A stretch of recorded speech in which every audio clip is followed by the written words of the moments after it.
Follow the money. That's what I always say. You always follow the money. Yeah. This is Follow the Money with Mitch Moss and Paulie Howard on VSiN. Here we go. Welcome in. It is Follow the Money on VSiN, the Sports Betting Network. Mitch Moss along with Mike Somich today. In for Paulie Howard, who is out having lunch, getting some pizza. I joke because there's a massive, one of the biggest pizza expos going on in the entire country right now in Las Vegas. It would actually be a great event to go to, so that's why Paulie's off and Somich is in for the next 3 hours. We are loaded to the gills. Jeff Sealey, Best Bets Houston Open coming up at the bottom of the hour. We're going to do most wins end of April, Major League Baseball, with Chris Belm, who is a sports bettor who I have known for a couple of years now. He and I go back and forth on the most wins markets in baseball, and we have for a couple of years now. He's very good at this. That's coming up in an hour from right now. Mike Palm on the show a little bit later on, and then Humans to basically close up shop on the Sweet 16 at 6:30 Eastern Time. Mike, good to see you, man. How are you today? I'm doing good. Mitch. Excited to be here. Excited to talk about everything this weekend as well. We've got an absolutely loaded weekend, obviously the Sweet 16, but I'm excited for the first pitch tonight. We get real baseball back. I love betting baseball, so looking forward to having that back in action as well. And it's not just playoff time come NBA season here. We're getting down to the last 10 or 15 games of the NHL season as well. We've got a couple playoff races that are heating up. I like someone in the Eastern Conference at a nice price. We'll talk about that a little bit later as well. So looking forward to jumping through everything in the sports world with you. Very good. So we'll cover the Sweet 16 today as well, see what we like with those games coming up tomorrow night. I want to bring this up to begin the show with all these rumors now swirling about the North Carolina job and the names that are out there in the old rumor mill, Mike. And the number one name, we talked about this yesterday, Paulie had this, was maybe Billy Donovan going back to college and getting with North Carolina. Evidently, that's the job that Florida did not want him to leave for many, many years ago, and that's the job that Orlando or Chicago did not want him to go back to college for as well. But then there's another name that came into the mix yesterday, and it is Tommy Lloyd from Arizona, who has put together very talented teams. He's got a fun style of basketball that he coaches at Arizona, and you can bet on this stuff, by the way. Globally speaking, or prediction markets, Tommy Lloyd is about 12% right now to take the job. Donovan is the short shot on the board, I guess. But, Mike, let me throw some other names at you. Again, reported out there, possibly, in the mix. North Carolina would like to talk to them. Not only Tommy Lloyd, Dusty May's name is out there. TJ Otzelberger, Nate Oates, Todd Golden. Now, they all have one thing in common outside of Golden, and that is they're still alive in the Sweet 16. So, let the narratives begin, right? Like, this is going to be a big distraction for Coach X. Like, should that factor into the games at all starting tomorrow night? I don't think it factors into the games right this quickly because you've got so many names that are still out on the board. I think Donovan makes a ton of sense. As you mentioned, he'd been rumored to want to go to that job a couple times, just never really came available when he was available as well. If you look at these other names that are still in the market, that are being talked about, you're so focused on these Sweet 16 games. To me, this isn't like the college football playoff or like college football where you have a week in between games and you've got multiple weeks between the final regulation game in a college football season into the college football playoff. It's also not like college football where you have to essentially recruit while you are going through that process. This is a very singularly focused in my mind. And from a team perspective, it's a lot easier to get 5 guys to focus than it is to get 62 guys on a roster there in college football to be able to focus. So I don't think this necessarily affects this specific weekend's games. I think you're going to have teams that still are able to play up to their potential. And I don't think coaches from a basketball perspective are worried about, hey, what are the interviews going to be like for North Carolina versus what can I do right now to try and get my team through to the Final Four this weekend. I do think the storyline around how attractive is this job is going to be very, very interesting because the names that you are trying to pull from current schools are schools that have NIL, are schools that have facilities. Is the North Carolina name, is a blue blood name still worth pulling away from a school like Arizona, which is also a very, very good school, but has shown that they can consistently outperform North Carolina year in and year out from a talent perspective with the current structure that you have. So I am fascinated to see what exactly the name North Carolina is worth. If it's not Donovan, if it is one of these college coaches, where are they willing to leave to go to that North Carolina? It's totally fair point. I brought this up yesterday, and I compared it to college football. Like, is there any fine print that says in college basketball that Duke, North Carolina, Kentucky, like they have to be blue bloods forever and they have to be like a top 10 program every single year? And the comparison would be the Indiana Hoosiers won the national title in college football. They were the worst Division I team per the numbers, win-loss percentage, in our lifetime and our father's lifetime, like going back 100 years. They were the worst team in Division I college football, basically. They won, and Cignetti just said, in 2 years, here you go. Good luck challenging me. UCLA hasn't been UCLA in many, many years. Indiana, I can't even remember the last time the basketball program were like, okay, they're a threat to win the whole thing. Was I even like in high school at that point? So I think that you're spot on with that. Like, why do they have to hit a home run hire here? Why does one of these guys have to say yes to the job? Because their schools right now might be able to offer them more money than Carolina can. Look, the grass is not always greener, right? We always hear everyone thinks the grass is greener, but is it necessarily actually any better to jump the fence? I mean, and you mentioned like the blue blood in Indiana and in college football being able to jump in there. Look at two of the Sweet 16 teams. Look at St. John's and Houston. Two schools that really have been able to transform that program with a head coach and NIL money, right? That's been the big difference in Houston and St. John's over the last 3 years, is that you've gotten this influx and now both of them able to be contenders. Houston, we saw make a run last year. St. John's was one of the buzz teams last year. Now they're both back here in the Sweet 16.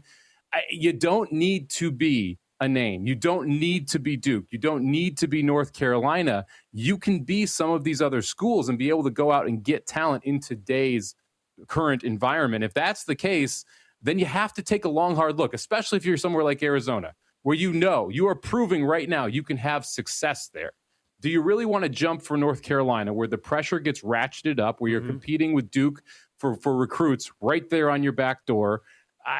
To me, it's a big time question you got to ask yourself. Obviously, money going to play a factor as well, but I don't think there are as big advantages in college basketball as you see in college football at the top level of those top tier programs from a recruiting perspective. Yeah, totally fair. And by the way, from a betting standpoint, like getting into these games tomorrow night and Friday, and is there a distraction?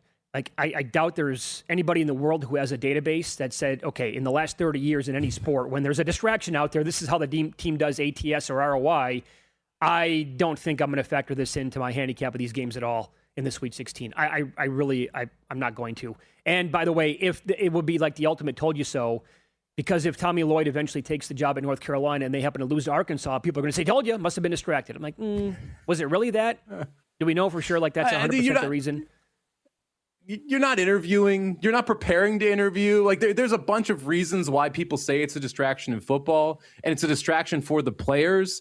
I don't see how this is going to be a distraction for any of these head coaches when you're talking about a job that opened up 2 days ago, right? And a game that's happening tomorrow. Like that, the time frame just does not make sense for this to be a distraction in my mind. And again, the interviews aren't the time between games is a day or two here. We're not talking about the time between games being weeks where you have time to interview, you have time to focus on other things. These coaches are going to be solely focused on getting these programs to the Final Four. I don't think it shouldn't factor into the handicap at all. I would agree with that. This show is brought to you by ProfitX, and right now you can win a free trip worth up to $10,000 during March Madness with King of March. Use the code VSINMM. So we are going to get to baseball throughout the show today. There is one game tonight. It's just, we've never seen this before, right? Opening night, not opening day, Major League Baseball, and it's now streaming on Netflix. Our buddy Matt Vasgersian is going to be on the call. Now this number moved, so I didn't bet it, but I would have taken Logan Webb over 5.5 Ks against the Yankees tonight. It's now 6.5, so I don't want to touch that and bank on him. Like, there can be a big difference in these K props from one number to the next, obviously. Last season, he had 9.7 Ks per 9 over 207 innings. His 26.2% K rate was up from 20.5, 22.8, and 20.7% in the previous 3 years. Best K rate over the second most innings of his career, and the Yankees had a 23.5% K rate last season, 6th in Major League Baseball. I would, however, look at his outs prop, maybe to go over 16.5 tonight, because he is an innings monster. Have you gotten involved in opening night yet, Mike? I have not.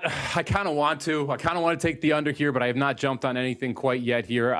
This should be a fun baseball game. I'm looking forward to having baseball back, like I said a little bit earlier, because I do love betting it I do find myself betting less of it early in the season, though. I do want to have a few more metrics around, okay, what are we going to see from these guys? It's also difficult for me, especially when you're looking at these first starts for pitchers and your expectation isn't you're going to get 7-8 innings. You're most likely going to get 5-6 innings from these starters as you build up to your kind of full potential there as a starter a couple of starts into the season. And because of that, you got much more exposure to the bullpen. So for me, if I'm betting this game, I'm looking at first 5 when I think I'm going to get all of the starter innings here. I do like the first 5 under 3.5. I haven't pulled the trigger yet.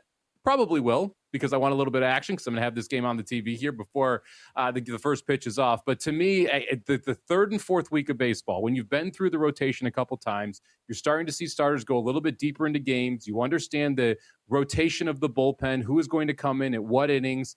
That's when I like to start really attacking baseball. Don't disagree. There's nothing wrong with that, letting it breathe for a little while.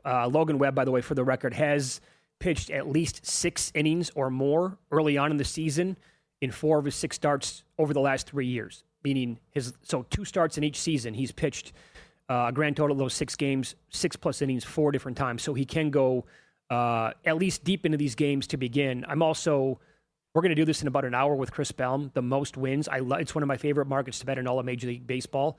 And to begin the year, Circa hasn't posted yet. They're going to post tomorrow or later on in the week. They're going to post April only.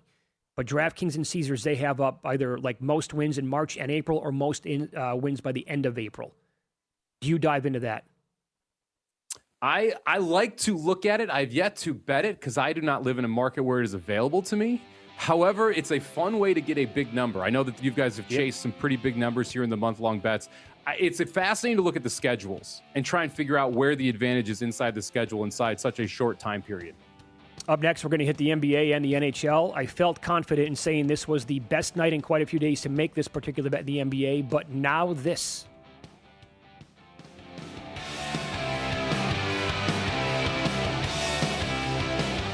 Hey, let me get your attention real quick, podcast listeners. It's March, which means the madness is officially upon us, and the folks at VSiN have gone crazy with this one. For $29.99, you get unlimited access to VSiN Pro through May 1st. I'm talking picks throughout the tournament, public betting data for every single game, sharp tools, projections, articles, and more, which means every day you wait is an opportunity missed. Just click the link in the description to get started. It's March, baby. Now back to the show. Hope. It's more than a word. It's a breakthrough in the making. At City of Hope, we're pushing the boundaries of science, targeting cancer at the molecular level, with teams of experts working together to personalize a treatment plan right down to your DNA with unprecedented speed, making every second count with appointments in as little as 24 hours. City of Hope, advancing cancer care at life-saving speed. Learn more at cityofhope.org. Show.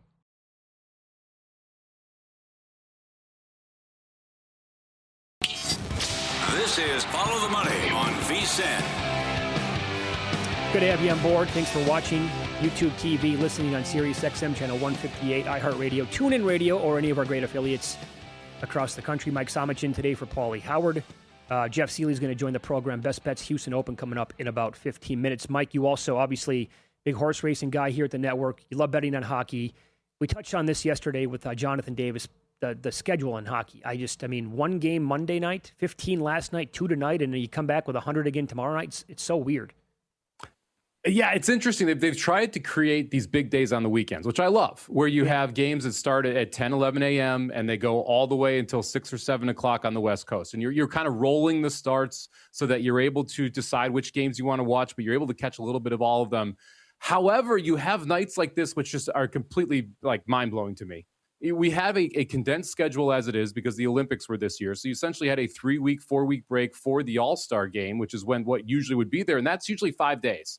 So you're taking 2 to 3 extra weeks and you're saying we need to condense those down and still fill the schedule out in the same way. Yet you're having nights where there's 1 or 2 games. To me, you want to put more of them in here so you have less back-to-backs. You have less situations where you're forcing teams to play 3 games in 4 nights. So to have like days after that Olympic break with 1 or 2 games is head-scratching to me. Yeah, it's similar to the NBA with this new cup that the commissioner put in a couple of years ago now. Because of that, you get all these back-to-backs, like early in the season. After the cup, it's like, man, come on.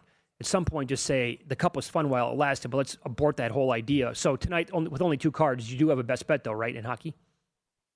Yeah, I do.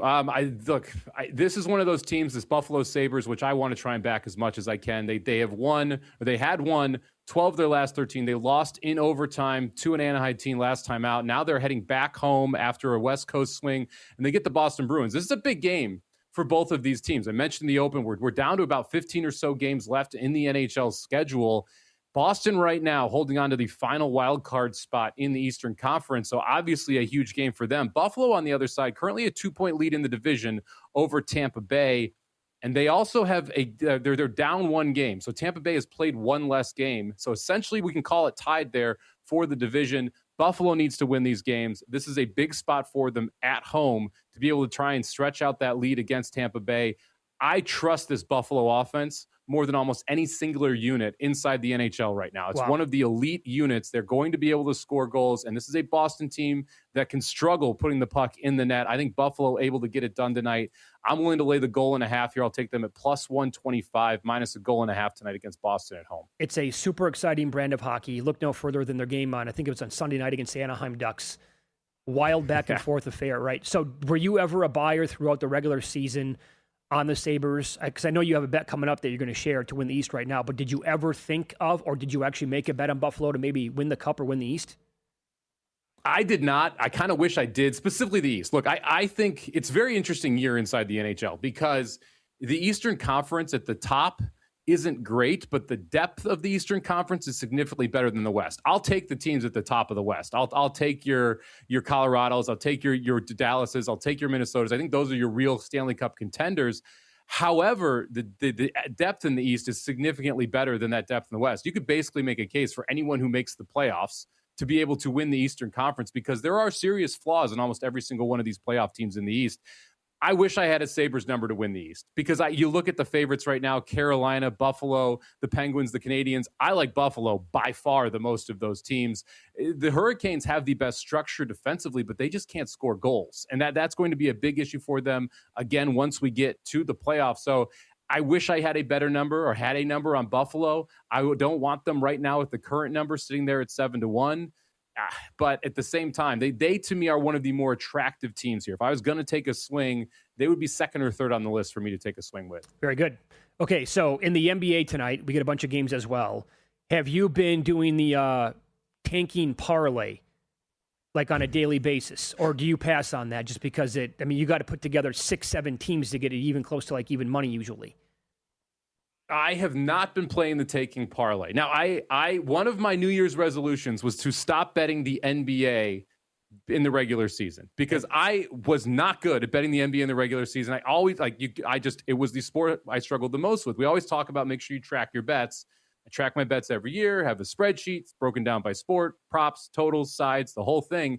NBA consistently one of my weakest spots. So I gave up the NBA, but I adjusted it. Pre-flop is now my rule. I'm not going to bet the NBA before the game starts, but I will bet it in-game. I think that's been a great way to attack these tanking teams. You can find situations, specifically with teams like Utah, which clearly are not trying in the second half of these games, where you can come in and get a better price than the pregame number with some of these teams that are the favorites and be able to come in when you know that tanking team is really going to put forth a subpar effort in the second half. Oh, man, we've seen some of these tanking teams get up by 10, 15, almost 20 points in the first half, and then, I think it was the Jazz game against the Knicks recently where they had a 20-point lead. If I have the wrong team there, I apologize. But the Knicks were down by like 20 in the first half. They were still favored to win the game. I mean, only in the NBA. But tonight, I have not been doing this on a daily basis either. Thank goodness, I guess, because it lost the other night. But tonight, it looks very good on paper. And here's kind of the breakdown of this because you have the Lakers against the Pacers. The problem here is that there's no Marcus Smart or Hachimura. Ayton's questionable. But it's still a 10-point number. The Pacers, the other night, they've snapped their 16-game losing streak. A bunch of their dudes are probable tonight. You get the Spurs and Grizzlies. The Grizzlies are 4-18 last 22, 1-11 in their last 12. They've lost 3 straight. And they've lost recent games by 39, 23, 25, and 16 points. You get Denver against Dallas. The Mavericks are 2-13 in their last 15, 4-23 in their last 27. They've lost 2 straight, and by the way, those games were to the Kings and the Grizzlies. You have the Warriors and the Nets tonight that you could have on the parlay. The Nets have lost 8 consecutive games.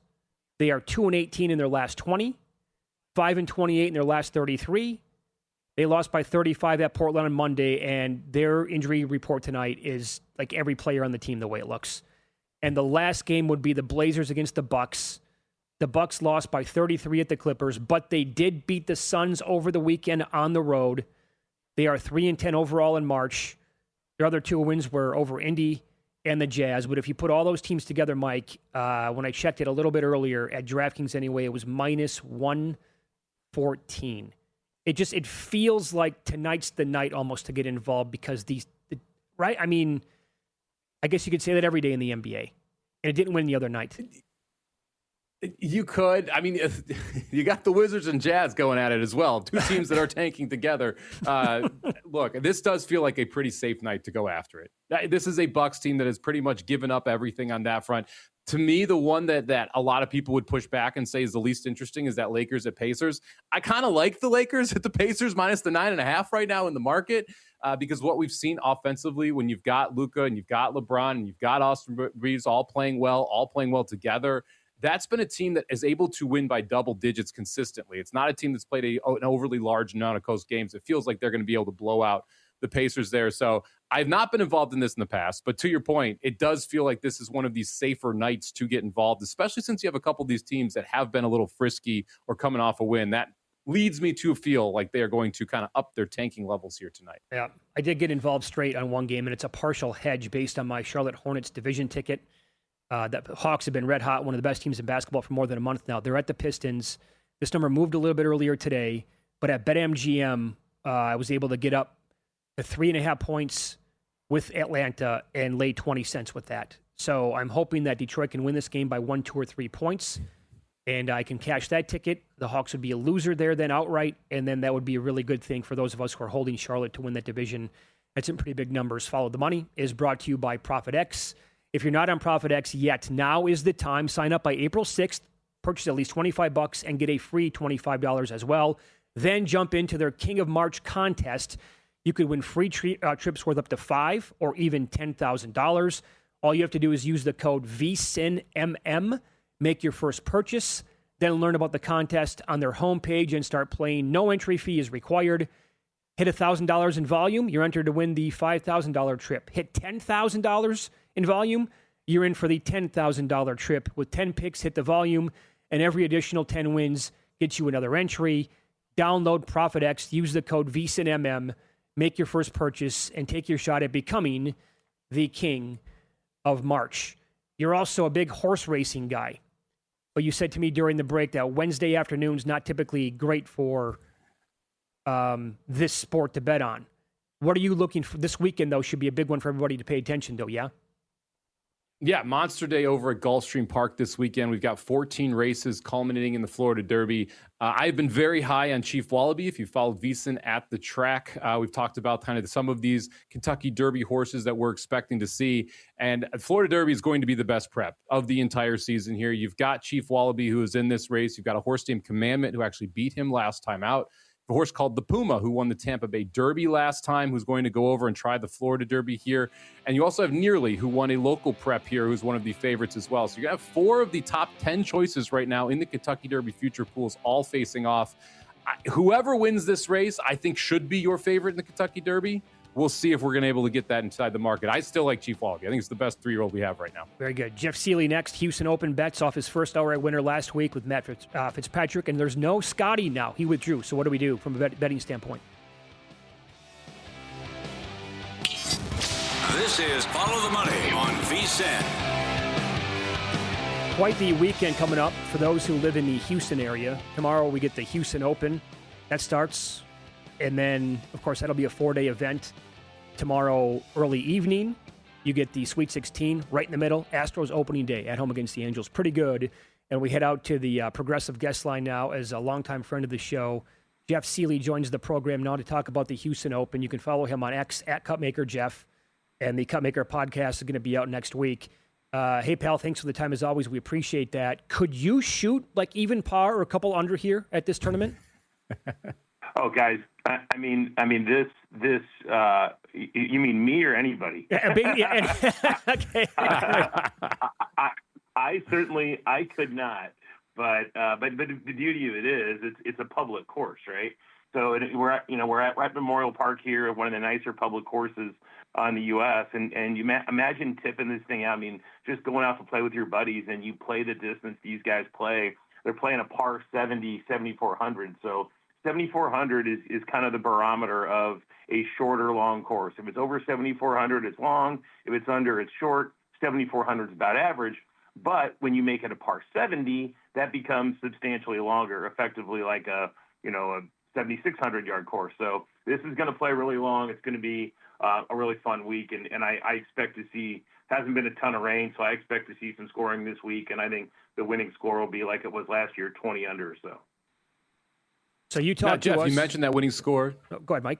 You mentioned that winning score around 20 under or so last year. How does, when you're going to a tournament where you know you're going to see low scoring, where you know people are going to have a lot of birdies and you can have fluctuation in the leaderboard, does that adjust how you're handicapping in some of these events? Or are you not as concerned around where the scoring is, just more who fits the course best? I mean, honestly, look, yeah, you have to make birdies, right? And so certainly one of the things you look at this week is birdie or better percentage and guys who make birdies. There are a lot of guys, I'll take I'll use an example of J.J. Spawn at last year's U.S. Open, right?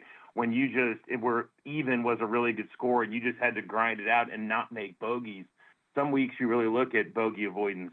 This week, birdies are as important as anything because if you're just going out there making pars, you're losing strokes on the field. Okay, so then as we were kind of joking in the break, this is a true winner without Scotty event because he was going to be in it with Drew yesterday. And early in the season, you were actually kind of betting the winner without Scotty because before he kind of fell off a little bit, you kind of feared him that he could win basically any event. Are the odds pretty much the same right now compared to those events earlier in the year when it was actually a winner without Scotty when he was playing? Yeah, Mitch, I think that's exactly the take, right? As the board adjusted, if you bet any of these guys when Scotty was still in, you certainly got a much better price than we have today, and I think that's exactly right. What we have today is effectively what the odds would have been in the winner without market. I got to say, it is refreshing to look at this board and see the favorite at 15-1 and the prices going up from there, being able to actually play a golf tournament with big numbers there that are attached to it. So nice to not have Scotty around, although you can also play that winner without market here. So where are we going? Who do you like the most here when we're sitting staring at this leaderboard? Who fits this course the best of what we're expecting to see this weekend? Honestly, guys, I can make a case for all of the top 8 guys at the top of the odds board. I can make a case for almost any of them. I'm not on Sam Burns this week, but I could certainly make a case for Min Woo, who won last year. You can make a case for about any of these. The guys that I bet at the very top of the board, I really started with Jake Knapp, and my primary play on Jake Knapp was the top 20 plus 110. I did put a little on the outright, but the only question with Jake Knapp is where is his game at, which is why I'm kind of taking the conservative route this week. The fact is we haven't really seen good Jake Knapp since the Genesis, which was almost 2 full months ago. So he was on fire leading into that. There was, a lot of people have been interested in playing Jake Knapp. Then he withdrew, and then he was sick, and there's all this kind of been this stuff, and then he struggled with the players. So all that said, this course should fit him perfectly. He finished T27 here last year, which shows we know he can compete here. Now it's just a question of improving on that T27 and making a run on a Sunday. But I certainly like top 20 plus 110 a lot. And then Nicolai Højgaard, who's 27-1, comes in 6th on approach and 7th in driving distance, which is good. He's going to be a really good fit this week from just a pure model format. Gained off the tee here last year, but he did lose strokes with his irons. Something we've seen him correct coming into this week. His approach play has been substantially better this year than it was last year. So with the depths of the tops of the odds board, again, I'm taking a little bit of conservative path and taking Højgaard top 20 plus 125. And again, I am going to sprinkle a little on the outright at the 27-1 as well. Okay, so are we going to go directly from top of the board guys to your mid-tier players before we get to the bombs, and you're not even going to mention Brooks Koepka? Is that possible? I mean, I'm taking a week off of Brooks, which means he'll probably win. But I mean, look, the form's there. What's interesting to me with Koepka, and I have, as you might imagine, I have watched every hole that he has played since he's been back. I haven't missed any. I've watched every hole he's played since he's been back, and every week the irons are really, really good.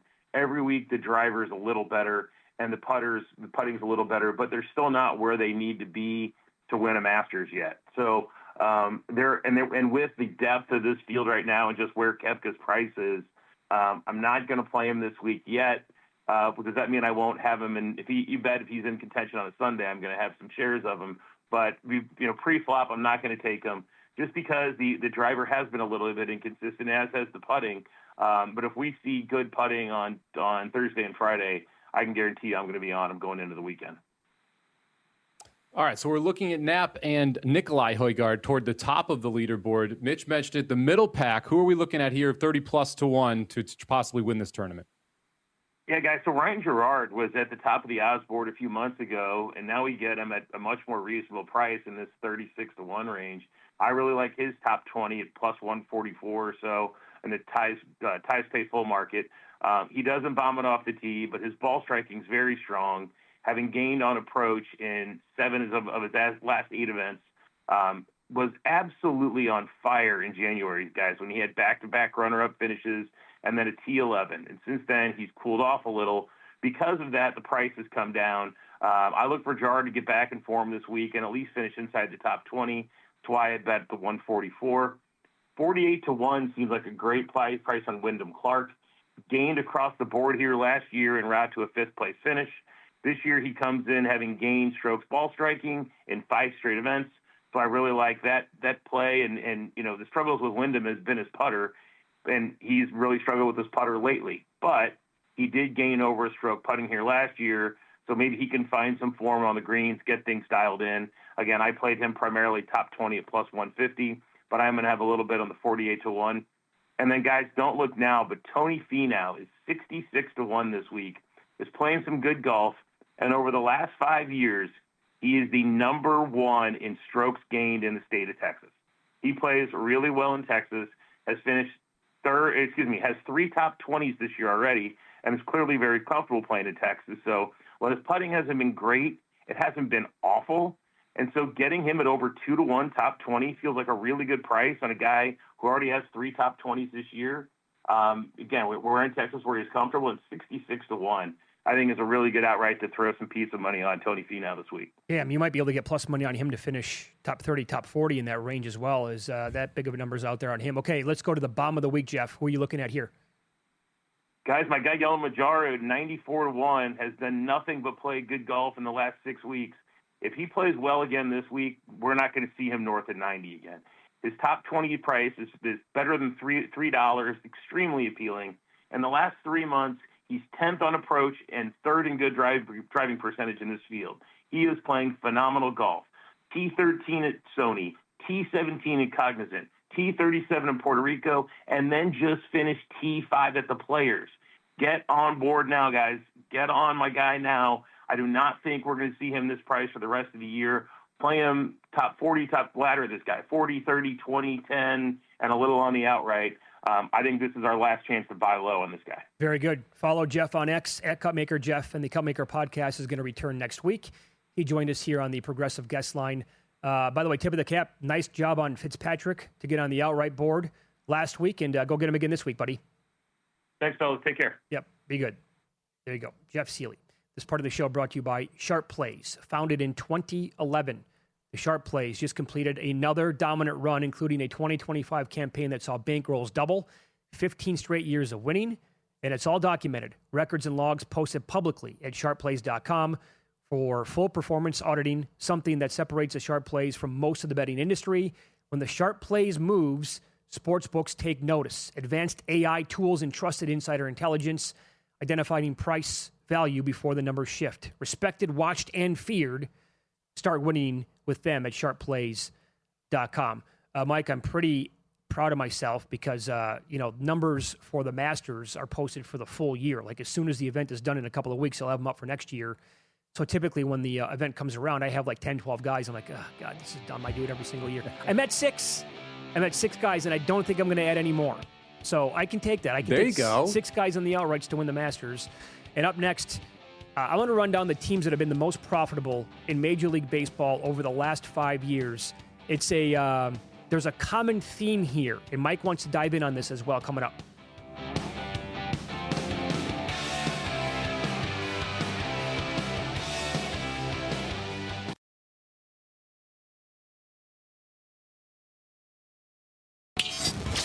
This is Follow the Money on VSiN. So one intriguing thing, to me anyway, as baseball's underway tonight, Mitch Moss along with Mike Somich, who's in for Paulie Howard today. It's Follow the Money on VSiN, the Sports Betting Network. I went back and looked, and I used the last 5 years because the pandemic year in Major League Baseball, we only like 60 games, so not much of a sample size. I just took it from there. But over the last 5 years, I wanted to look at the most profitable teams to bet on, Mike, from opening day all the way through to the end of the season. I will point out, like, basically nobody's going to do this unless you're a fan of the team and you just want to have some action on them throughout the season, every single day of the year. But nobody really is going to do this. However, there's an angle out here where you're going to notice something that these teams basically have a lot in common. That if you notice it right away, you might be able to hop on and ride that train for a long time. Last year, the biggest money-making team in Major League Baseball was Miami. And if you bet them every single day of the year, you won between like 21 and 22 units. The second most profitable team last year was Milwaukee. You won 20 units there, and the Guardians were also on the list. I'll go back a couple more years here, Mike, because I know that you want to chime in here with a couple of teams that you're going to have your eyes on at the beginning of the year. In 2024, Brewers again, most profitable team in baseball. The Padres were number 2, and the Guardians were number 3. If you go back 2023, the Orioles made you 33 units, the Nationals 21, and look at Milwaukee yet again, almost 17 units betting them for the full season. In 2022, it was Baltimore yet again, over 28 units. The Guardians, almost 18 units.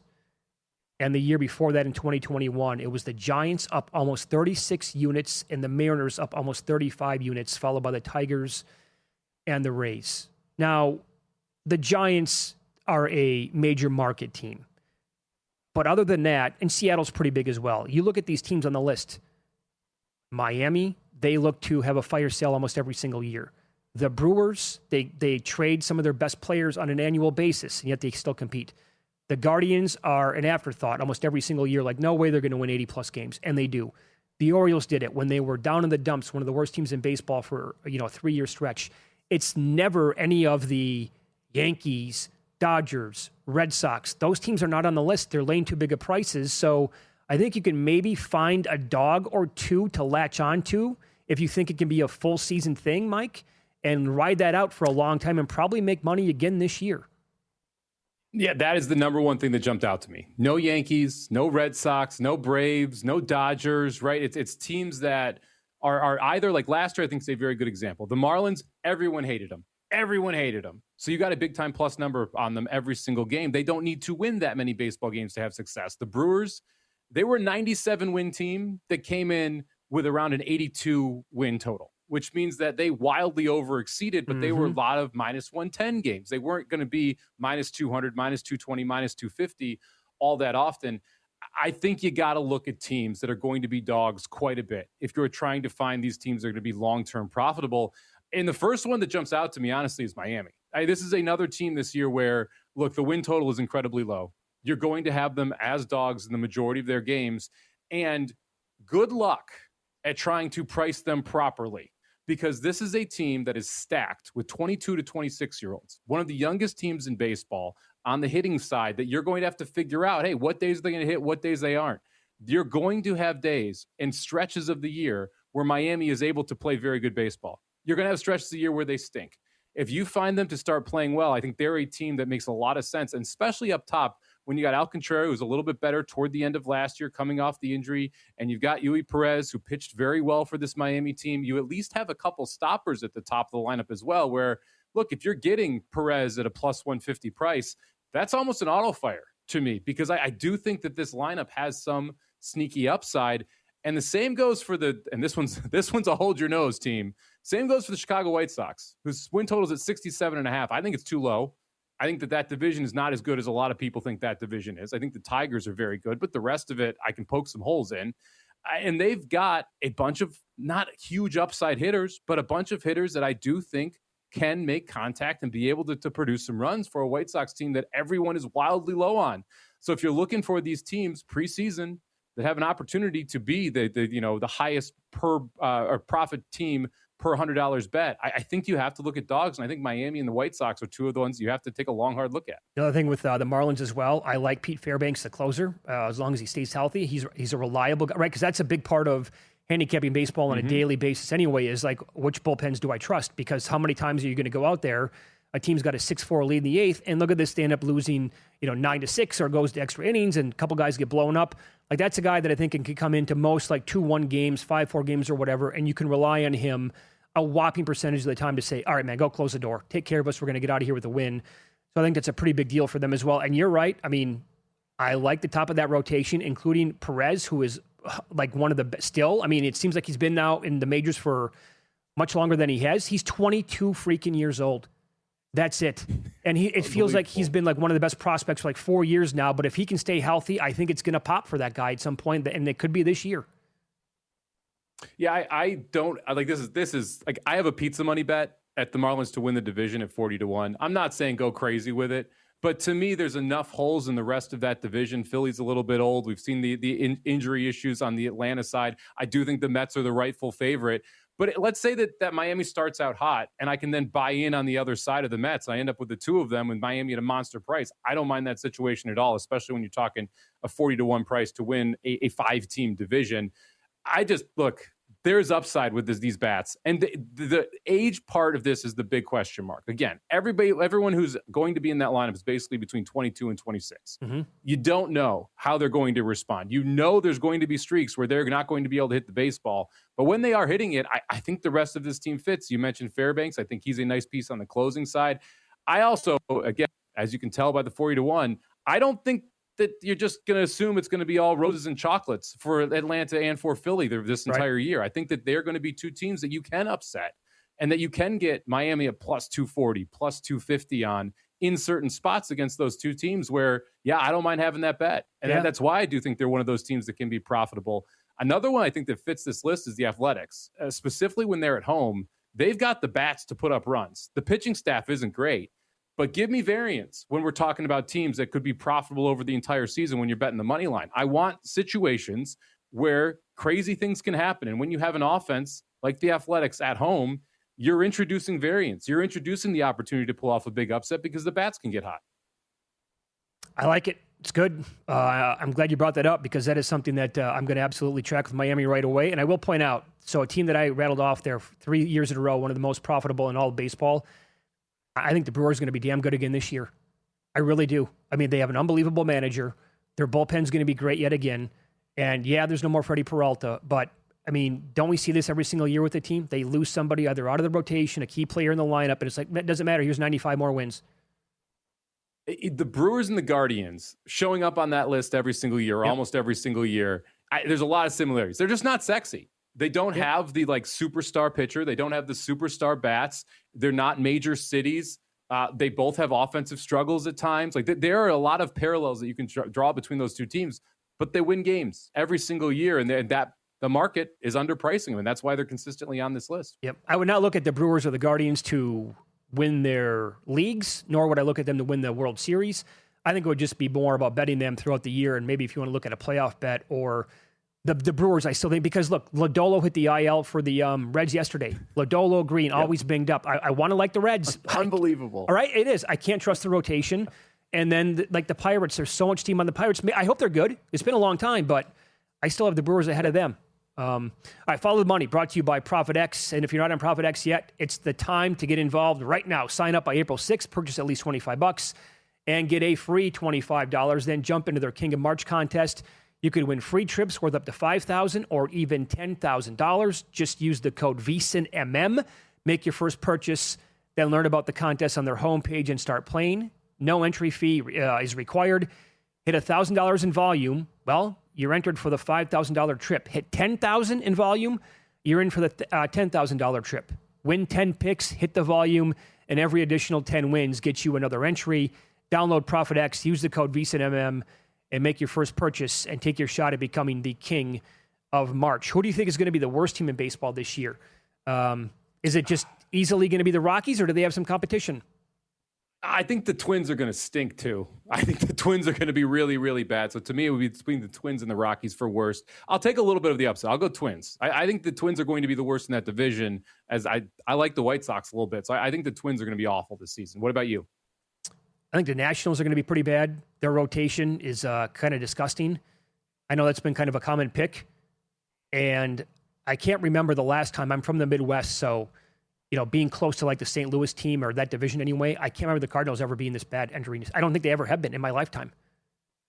It's Cardinals baseball, right? We heard that time and time again. It's like the Heat basketball thing where you just expect them to be good. They're going to figure it out.